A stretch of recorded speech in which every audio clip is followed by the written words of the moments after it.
And for some reason, to me, just that beacon of light, that light being on and shining on that cross, just stuck out to me.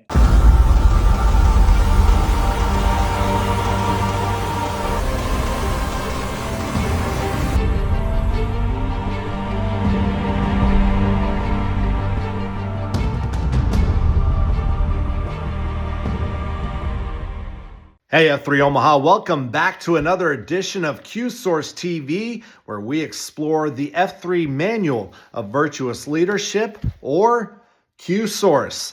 This week's prayer comes from James 1, verses 22 through 25. Do not merely listen to the word and so deceive yourselves. Do what it says. Anyone who listens to the word but does not do what it says is like someone who looks at their face in a mirror and after looking at himself goes away and immediately forgets what he looks like. But whoever looks intently into the perfect law that gives freedom and continues in it, not forgetting what they heard but doing it, they will be blessed in what they do. A little bit of context on the book of James. He was the half-brother of Jesus who led the Jerusalem church after Jesus' resurrection. The book of James was written as a call to action to Jewish Christians who were scattered all over the land, and they had kind of lost their mojo for Christianity a little bit. They might have had some fatigue from getting persecuted or constantly being poor, that sort of thing. So the reason why James wrote the letter to all those Jewish Christians, he didn't want them to continue blaming God for their plight. Some cared more about status than justice, and many suffered from spiritual laziness, which is talk without action. So James, as the head of the Church of Jerusalem, wrote this letter to kind of spur some action and make sure that people started living in the word and the teachings of Jesus Christ, and kind of reminding them of how Christians should be living and behaving, and not only living and behaving according to the word, but also taking action and living out the word as well. So it's a somewhat short letter that James wrote, so highly encourage you to go check that out if you haven't had a chance to read that. That leads into our TWP, Practice, Principle, or Philosophy from Q-Source, which is Quadrant 1.8, Whetstone, the vertical relationship between men. And in the chapter, it talks about how whetstones must adhere to 3P, which is proximate, purposeful, and periodic. Proximity, it talks about how hard looks and straight talk tempered by love get results. Hard looks, straight talk equals results. You can only do that if you're face to face with a man, or at least in proximity with them. Purposeful. So there's a blade and a stone in a whetstone relationship. The blade is obviously the mentee, and the stone would be the mentor. So the stone's task is to help the blade get ready for the expected and be prepared for the unexpected.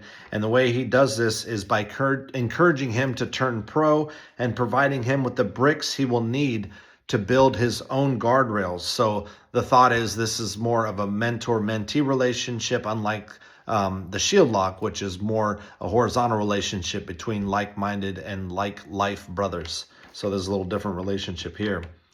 And in doing so, the stone also gets some benefits out of helping the blade with their guardrails. It says here, helping a man build his guardrails through the formation of positive habits strengthens the stone's own guardrails, kind of like a practice what you preach type mentality there. And then finally, periodicity. It must be frequent enough to be effective, but not so frequent that the stone and the blade smother each other.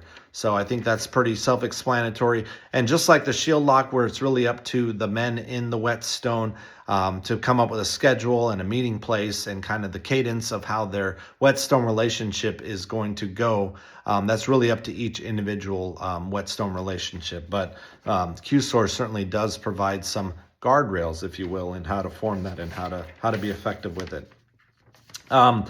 The end of the chapter kind of gets into hypocrisy a little bit, which I found really interesting, and kind of ties back to our reading. Since we are all hypocrites, how big a gap there is between deed and word? It kind of asks that question. How big of a gap is there between your deed and your word? And the bigger it is, the less right one will be. And then always a banger ending with these chapters in Q-Source. The ending says, Hypocrisy is dependent upon selfishness and self-delusion. The whetstone results in an abandonment of the self that deprives hypocrisy the fuel it needs to survive. I'll read that one more time. The whetstone results in an abandonment of self that deprives hypocrisy the fuel it needs to survive. So why hypocrisy stood out for me so much and how it tied back to the reading in the book of James is I kind of tend to suffer a little bit from hypocrisy, especially in my faith life. And it's something that the more and more that I read the Bible, the more that I'm realizing how much of a hypocrite I was. I would say, yeah, I believe that there's a God and I know how to act and I know what it's like to be a good Christian. First of all, I didn't know, and I'm learning every day quite a bit. I'm sure I'll relearn what I've learned and get a deeper understanding of that. But even if I did know and I was an expert on it, I certainly wasn't living my life that way. I wasn't carrying out the word. Do not merely listen to the word and so deceive yourselves. So I was deceiving myself quite a bit. And it's only through a book study that I'm in and having real life relationship talk with my wife and going through things with other men in F3 and really getting into the Bible and frankly preparing for Q Source TV every week and really pouring myself into the word and trying to make it relatable to Q Source and what we go through with F3. Through all of that, all those things combined, I'm trying to have more of a close tie between deed and action so that the closer that my deeds and my actions are aligned, the less of a hypocrite I can be. As for my personal experience when it comes to Whetstone and F3, I don't have much of a direct experience in what the chapter talks about, which is a relationship, kind of a one-on-one relationship with another man who's my stone and I'm the blade, or even vice versa, where I'm a stone for someone else. I hope to have those relationships in both directions in the coming months and years as a part of F3, hopefully for the rest of my life.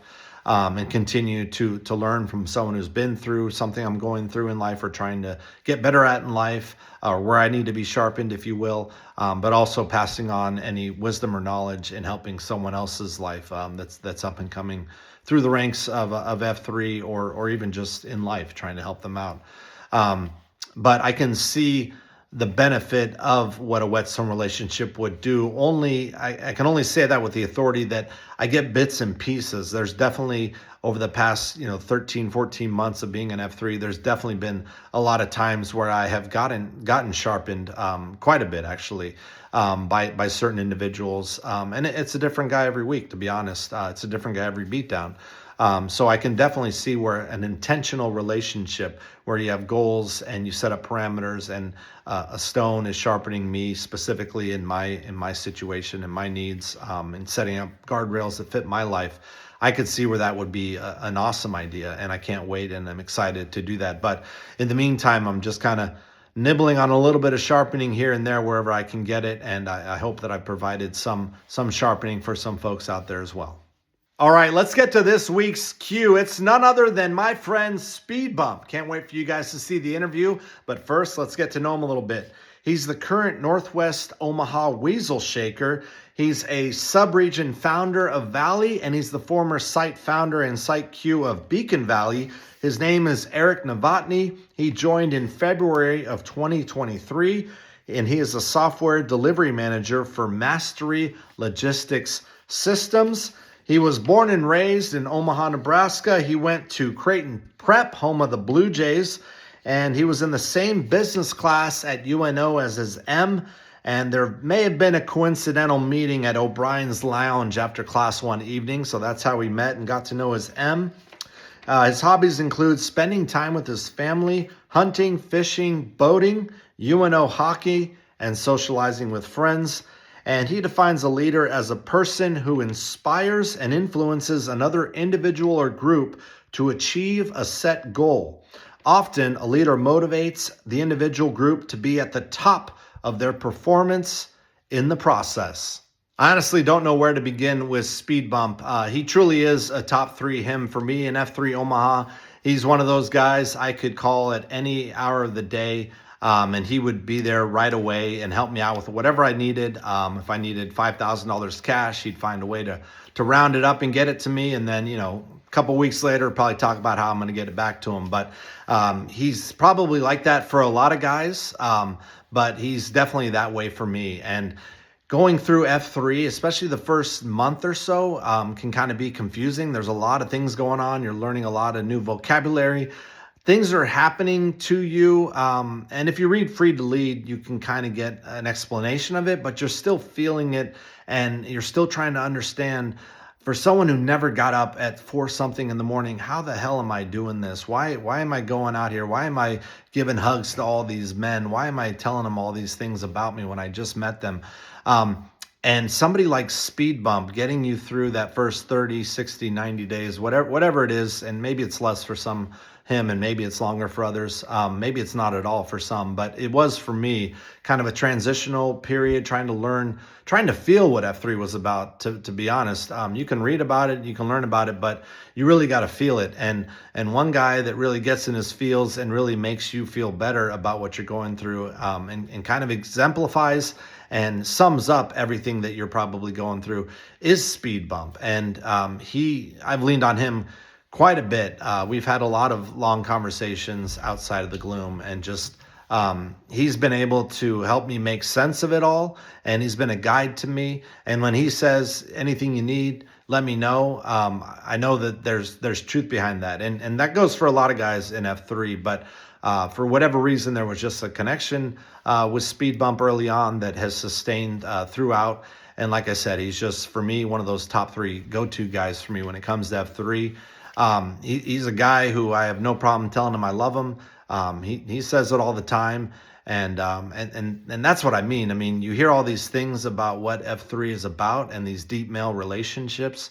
But if you really get to know somebody like Speed Bump, and like I said, I want to reiterate it, there's a lot of guys like Speed Bump in F3. But when you have that connection with somebody, you really know it, and it's really at that different level that everybody talks about. And Speed Bump's one of those guys for me. As for the interview, I can't wait for you guys to see it. We talk about how he could run for mayor of F3 Omaha. We get into whether it's always come naturally for him to connect with people outside of F3. He knows everybody. Inside of F3, he seems to know everybody. So he talks about that a little bit. And then he just talks about how F3 truly is a part of his family. It's a great interview. I can't wait to see it. Check it out. All right, I'm now joined by one of my great friends in the gloom, Speed Bump. How's it going, Bump? What's up, Milky? It's good. Good. We're Your bio mentions. What's that? A little early. Like it's Friday, so this isn't going to go out to the public till later in the week, right? That's right. That's right. Good enough time to edit in case we need to do that. Hopefully, your bio mentions you went to Creighton Prep. Since you didn't end up going to Creighton University, what exactly was it prepping you for? Being a man for others. Creighton Prep's education is priceless. I would recommend any kid, a young man that is in the Omaha area that's looking for a good education, go to Prep. It'll change your life. Men for others. I went to a Jesuit high school as well, so I'm familiar with the saying. Who or what is a weasel shaker? Well, they tell me that I am a weasel shaker. I don't know exactly what the role is totally, but in my role as a weasel shaker, I'm supposed to reach out to the packs and just kind of keep the pulse of the packs and see what's going on out at different AOs. Make sure that the site queues are supported. Trying to make sure that we are doing a good job with retention for FNGs, and just staying connected with the packs at a general level. Sounds like you're doing Stripe's job. What does he do around here? I don't know. I think he told me that he wants to retire, so he's probably not doing a whole lot. I think we just launched that last or final site in Bennington, so he's got it 6 days a week. So I think he's riding off into the sunset. I don't know if Stripes does anything anymore. He's sitting somewhere right now with his feet on the desk. That's what he's doing. Absolutely. I mentioned last week you were a top 3 F3 him in my book, and that compliment was not only from my heart, but it reflected more than just my personal relationship with you. Talk about what F3 means to someone who exemplifies exactly what its mission is all about. I feel like we're here to plant, grow, and serve other people, right? And so to me, that's the whole mission and whole intention, is to plant, grow, and serve these workouts and men in society. And I think that's what we're doing. To me, there's been many great him before me that have done the same thing for me and set the example and shown kind of the way to be a true him. And to me, I'm just trying to abide by kind of the example that was set by the guys before us. I also called you the godfather of F3 Valley. Tell everyone the story of why you thought F3 would work so far west of Omaha and how Beacon Valley got its name. Well, I wouldn't tell you that I thought it would work for sure. Stripes and pantyhose and really Plague were kind of in my ear, and brought me the idea that, hey, Valley could work as a location. I think initially I had some concerns because I'm not really tied into the community out there. I have a close group of guys in my neighborhood that I was able to connect with, but I was really kind of a little bit concerned about being able to penetrate the community with the school, and a little bit I'm able to reach out to people in the church community out there, but I was worried because my kids don't go to school in Valley. We just live out there. How well it would be receptive amongst the people. And I would say because of the Northwest PAX members that have supported me and I kind of got to know, they helped get this thing off the ground. And then with that, I was able to meet one of my neighbors, Street Dance, and he's the new site Q out there at Beacon, and really he has taken this thing to a whole nother level. So I give him all the credit. It was Plague's idea and then Street Dance's execution that really got this thing going. As far as the name, Beacon Valley, I don't really remember exactly what came about. The one thing that sticks out to me, if you've seen the our emblem or our shield, if you will, for the site, we have a cross on top of the emblem there. And I remember early on when we were kind of investigating the AO, as you looked over to the south where the church is that I attend, St. John's Church there in Valley, you could see the top of the church cross from kind of where I anticipated we would set the flags. And for some reason, to me, just that beacon of light, that light being on and shining on that cross, just stuck out to me. So that's kind of where that thing came from. Always giving credit to other him. That's why you're a top 3 guy. You're humble to the core. I love it. I recently queued where we got to name an FNG, and there have been a handful of friendly new guys at Bennington Beatdowns recently. Talking to new people and becoming instant friends with them seems to come pretty naturally for you. Have you always been that way? And what advice would you give to all these new guys that might be intimidated by the gloom?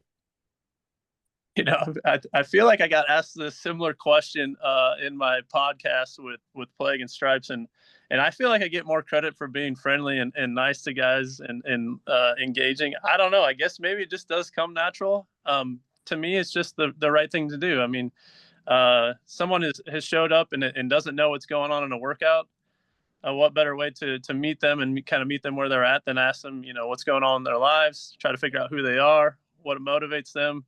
I don't think you need to get too deep in any of those relationships right away or find out too much about any of those guys right away. But as you start probing, asking questions of people, you find out certain things about them. And usually that triggers additional communication or questions that you end up finding out a bunch about guys. And I don't know, for whatever reason, F3 has allowed me to connect with a bunch of guys. And I'm thankful for all the relationships that F3 has given me. That's for sure.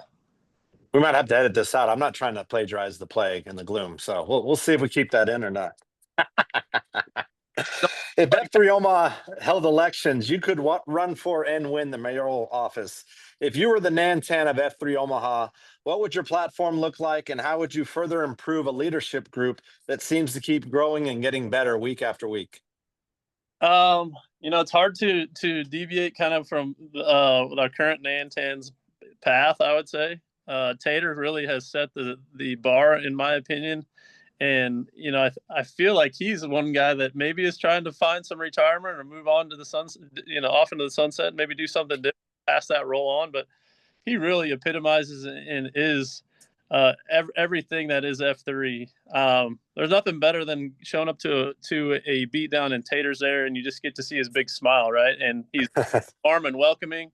So I think those types of things, just being a genuine person, bringing positive attitude. I don't think the job's overly complicated, but just a good person, and warm and welcoming, meeting those people right where they're at. I think he does a great job, and I don't know how somebody's going to be able to achieve the bar that Tater has set. That's for sure. Last week, Q Source talked about shield locks and how they are meant for men to walk each other home. You recently joined one. It seems to be going pretty well for you. This week, the topic is Whetstone, which is more of a mentorship relationship between men. Have you ever been in one, or have you thought about being part of a Whetstone relationship? I definitely have thought about it. There probably are some guys in F3 that I would consider, as a potential Whetstone. In fact, one of them I met this morning or saw this morning, and just communicated to him how I miss not being around him more often. Vandalay is a guy that I just look up to. The way he carries himself, he'd be a great person, in my opinion, to be a Whetstone for, or I would be the blade and he would be the stone. But currently, I don't have a Whetstone relationship. Recently, just started that lock relationship, and that's going well. And I'll probably get some encouragement from my shield lock that I need to establish that stone. One of the blessings of F3 is getting to meet and build relationships with men who would have almost certainly never crossed paths like yourself and me. I would actually put that in my top 3 of benefits of being in this leadership group. What top benefits have you gotten out of being a part of F3 Omaha? I think you nailed it on the head. Right, it's all about the relationships. I think one thing that I have recently gotten the benefit of is furthering my faith, for sure. F3, I think, for a lot of people, is a similar path, right? I definitely started F3 to get into shape. Like, that was my intention. Like, I needed to do something different with my fitness. I was going down the wrong path. I didn't know anything else about this situation or what F3 was about as it relates to fellowship and faith. And those two things are now really what bring me back. I could really care less. While I do enjoy the workouts, it's just part of the benefit. The fellowship, getting to meet those guys and see those guys every morning, and then in the faith portion, we've got kind of a book club that we've started here recently. I've been able to further my faith journey and kind of dig in deeper and learn more things from guys who I really look up to from a faith perspective. The fellowship and the faith are the pieces to me that really are the biggest benefits. The workouts, whatever, you give or take those things, right? Yeah, I agree. I mean, the workouts and getting in shape seems like it's really important, and it's really fun for your first 6 months or 9 months, however long it takes. But then, I don't want to say you hit a peak, but you can always get faster, you can always get stronger, but you really start to pour into fellowship and faith. I feel like, at least I did, when you've kind of almost hit somewhat of a plateau when it comes to your fitness, which, like I said, you can always improve your fitness, but for the most part, you break off a chunk of that early on. So final question: all of your Name-a-Rama sign-offs end with "love you guys." Having a brother in F3 and celebrating your late father through stories of your upbringing that you always tell in the gloom, talk about how F3 is genuinely a part of the Speed Bump family. It truly is a brotherhood. I actually have a COT that I think I'm ready to prepare. In fact, I was going to give it this week on Monday, but my brother didn't actually show up to the beatdown, so I'd like to save it for one of the beatdowns that he's at. So be prepared. If Chaw's out there and he shows up to my next beatdown, I'll be preparing the brotherhood COT. But yeah, it absolutely is this group of men that I really do feel like they're my brothers. I could count on. More guys than I could name on this podcast or this little call that we're having here that would have my back and help me out in a moment's notice. That I really do love this group of guys. I love the people that I get to interact with every morning. It's kind of my why at this point. I'm dealing with a little bit of a back injury, so I took a couple of days off this week, and I felt like I was really missing out just in 2 days of not getting to post these last couple of days. And I got back out there this morning, and man, my heart was full and my bucket was full just because I got to be able to run around and hang out with the boys that I do. I love every one of the guys that I get to interact with in the gloom. They're all great guys. Well, hopefully that back gets healed up by Wednesday, because I know you can really deliver a good beat down at the Crucible, especially with all those hills and speed bumps. So we're looking forward to it. Come out and be with Speed Bump at the Crucible this Wednesday. Hey, thanks a lot, brother. Appreciate your time. Love you, Milk. Take it easy, dude. Love you too, brother. All right, everybody, that's it for this week. Next up, we have Valley Zone Landman, back-to-back from the Valley. He is Block Party's current site Q. I can't wait for you guys to get to know him a little bit. And next week's P is Q.1.9 Mammon, the sustaining relationship between a man and his work. See everybody next week.